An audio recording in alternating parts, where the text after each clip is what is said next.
It's just, I mean, it's outrageous. And these charities, I mean, they're fined more than $130 million. Is there any money left? No, there's no real money left. Those are symbolic fines. The goal here is to shut these charities down. In fact, if the charities that voluntarily are going to dissolve do so, give a complete accounting, then the fines go away. The biggest priority was just to stop this scam, Anderson. So sleazy. How do these people live with themselves? It's how James Reynolds, what he did, how he did it, because really, if you've seen my recent live streams, you know how I like to roll. I like to talk about what are the playbooks, right? How does this all work? And I'm not saying that TPUSA is doing this stuff. I'm just saying these are things that we need to watch out for, because if there's any part of the playbook at all that we could identify, then it's just more pieces to the puzzle, you know? So, I mean, Reynolds didn't run just one charity. He ran 4, and one of them was called Cancer Fund of America, which was run directly by him. Cancer Support Services, which was run by his associate, Kyle Effler, and then the Children's Cancer Fund of America, which was run by his ex-wife, Rose Perkins. And then you have the Breast Cancer Society. And it makes me wonder sometimes, like, when you're at the grocery store and they're like, you want to round up 80 cents to whatever? And I'm like, not really, you know what I mean? It's very interesting how they've come about and make people feel almost like they have to, because like you're in line and you're like, I don't want to donate my 9 cents to charity. It's kind of ridiculous, but that's 4 entities, one family, complete control. And why it matters is because when you spread operations across multiple entities, and you're going to see a lot of things here that are going to coincide with the research that we've been doing into TPUSA. When you have multiple entities within the same family or the same friend group or whatnot, it becomes harder to see the total picture. So multiple groups or multiple entities under one or subsidiaries under one 501c3 or whatnot, it becomes messier. And also they could be done for good. So you can have 4 entities, which happens to be what TPUSA has.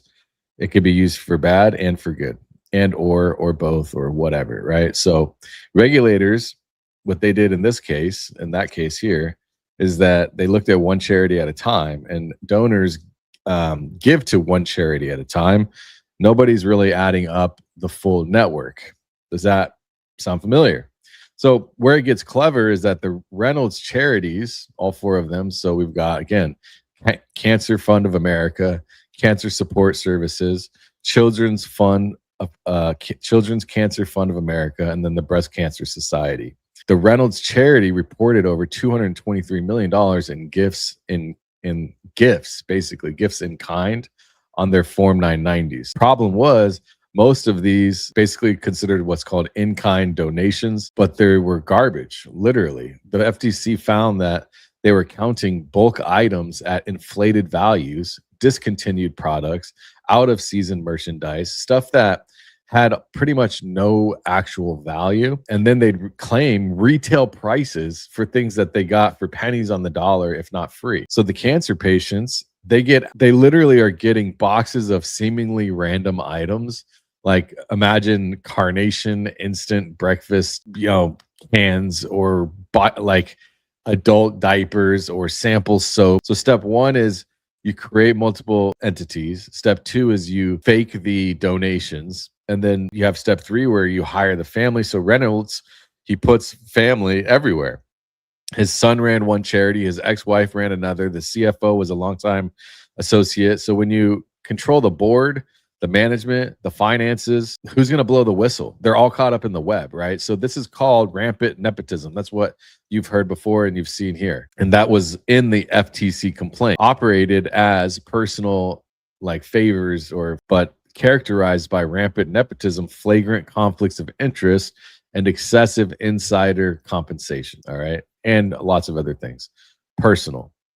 So then you have telemarketers that you can use as the shield. I'll get to this in any super chats. I'll get to this after the intro, right? So Reynolds hired professional fundraisers, telemarketing companies really, and paid them 80 to 85 cents of every dollar that was raised. And why would he do that?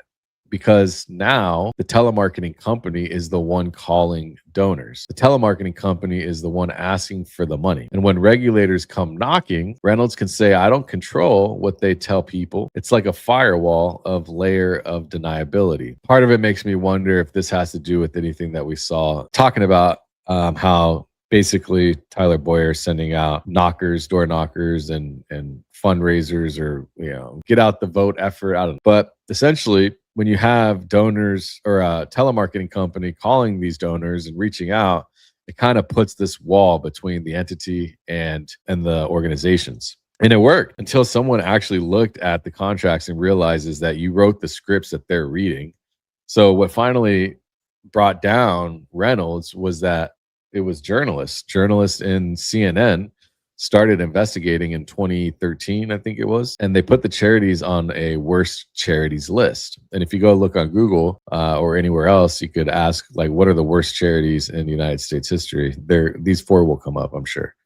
So state regulators then started coordinating with individual complaints, and it became a pattern. And in May of 2015, the FTC and all 50 states filed the largest joint enforcement action in nonprofit history. And the settlement, Reynolds was banned from charity work for life, and his organizations were dissolved, assets were liquidated, total recovered was almost nothing, but because the money was already gone. Like, you can't get money back from somebody that has no money. Like, where are you going to get the money from?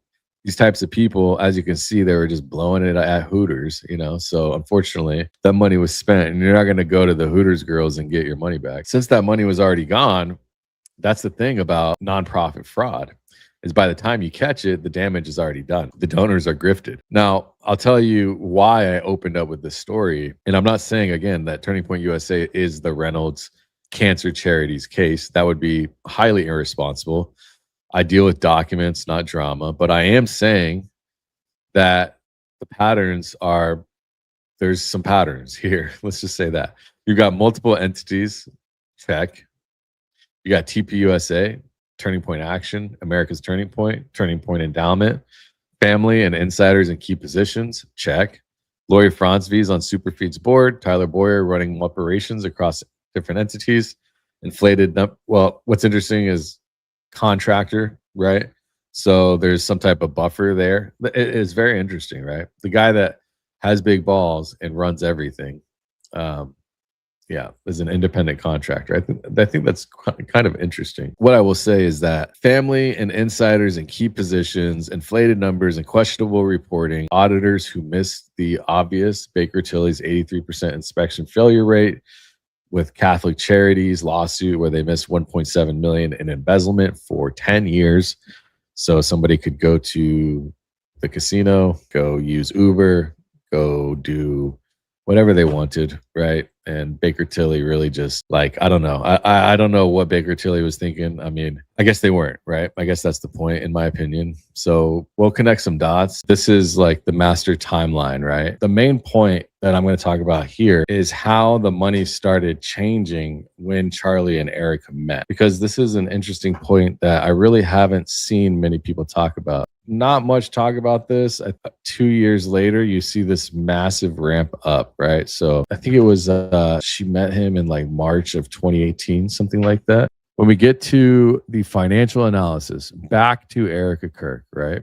So we got this chart here about the complete financial analysis from 2016 to 2024. When you see the increase from literally nothing to up to here, revenue versus expenses timeline, 7.8 million, 7.9 million in expenses. So they were over expensing. So they're actually shy 100K on that year over year growth. Expense ratio 101% pre-Erika era. So when we look at 2016, 2017, and then we get almost a near double up, like 1.75% in revenue. Same year, Charlie meets Erika, 2018. Then after 2019, we get a triple up almost, like 2.8x. This is kind of crazy. 2020, another double up. Like, has anybody ever really broken this down like this before? Like, think about it. Like, really look at this. Like, here, I'll zoom in a little bit more so y'all can see this. So 2016, This is a normal growth trajectory. 2016, 2017, a little bit over 1.1 million right here. And then meets Erika, a 66% growth. 2019, 167% growth. Explosion in growth. 2020, another 100%. 2021, 32%. 2022, 18%.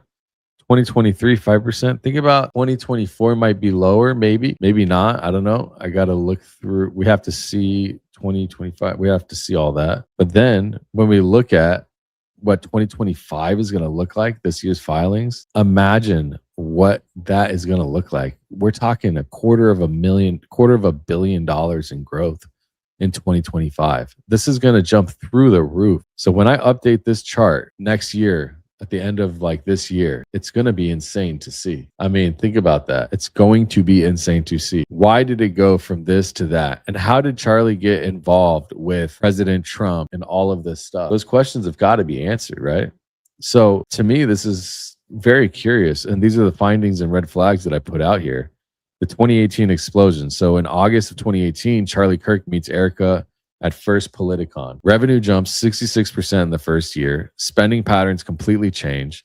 New vendor relationships established. And we pulled open the employee contracts from when Bill Montgomery was a part of this organization that started Turning Point USA with Charlie Kirk. And then Tyler Boyer comes on board right around the same time he meets Erika. And then they bring in a whole slew of people. The growth in the way that this organization has brought in money from when he met Erika. The critical question for donors that I bring up is, where did the $52 million grant to Turning Point Endowment actually go? Why are TPUSA's employees' companies receiving millions in donors' funds?